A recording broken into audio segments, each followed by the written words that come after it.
இந்திய விமானப்படையின் 93வது ஆண்டு விழா உத்தரப்பிரதேச மாநிலம் காசியாபாத்தில் உள்ள ஹிண்டன் விமானப்படை தளத்தில் வெகு விமரிசையாக கொண்டாடப்பட்டு வருகிறது. அந்த காட்சிகளை பார்ப்போம்.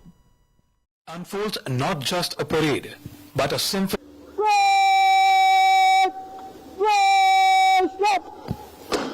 Before us unfolds not just a parade, but a symphony of discipline, every step echoing the heartbeat of the Indian Air Force. Look at the sea of blue and steel, precision in steps. Display.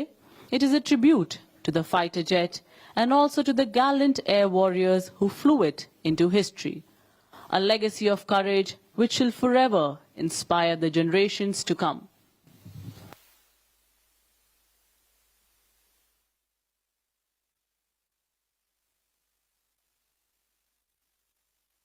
Ladies and gentlemen, arriving in a time.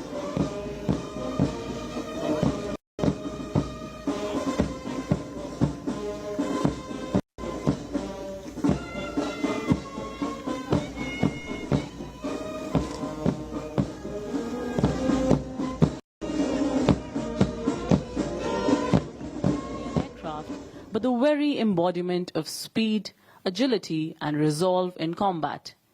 Today placed at the center of this static display, it is a tribute to the fighter jet and also to the... இந்திய விமானப்படையின் 93வது ஆண்டு விழா உத்தரப்பிரதேச மாநிலம் காசியாபாத்தில் இருக்கக்கூடிய ஹிண்டன் விமானப்பட தளத்தில் தற்போது கொண்டாடப்பட்டு வருகிறது. அந்த காட்சிகளை பார்த்து கொண்டிருக்கிறோம். கூடுதல் விவரங்களை செய்தியாளர் ரமேஷ்குமார் வழங்க கேட்போம். ரமேஷ், வணக்கம்.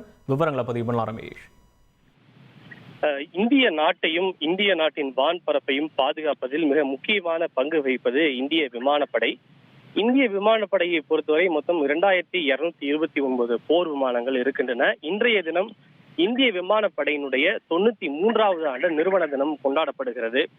இந்திய விமானப்படை என்பது பிரிட்டிஷ் ஆட்சி காலத்திலேயே தொடங்கப்பட்டு விட்டது. 1932 அக்டோபர் 8 இந்த நாளில்தான் இந்திய விமானப்படை என்பது ஆங்கிலேயர் ஆட்சி காலத்தில் தொடங்கப்பட்டது. ஆனால் ஆங்கிலேயர் ஆட்சி காலத்தில் அது ராயல் இந்தியன் ஏர்போர்ஸ் என்ற பெயரில் இருந்தது. ஆனால் இந்தியா சுதந்திரம் அடைந்த பிறகு ராயல் என்கிற பெயர் அகற்றப்பட்டு அது இந்திய விமானப்படை என்கிற பெயர் மட்டும் நிலைத்து நிற்கிறது.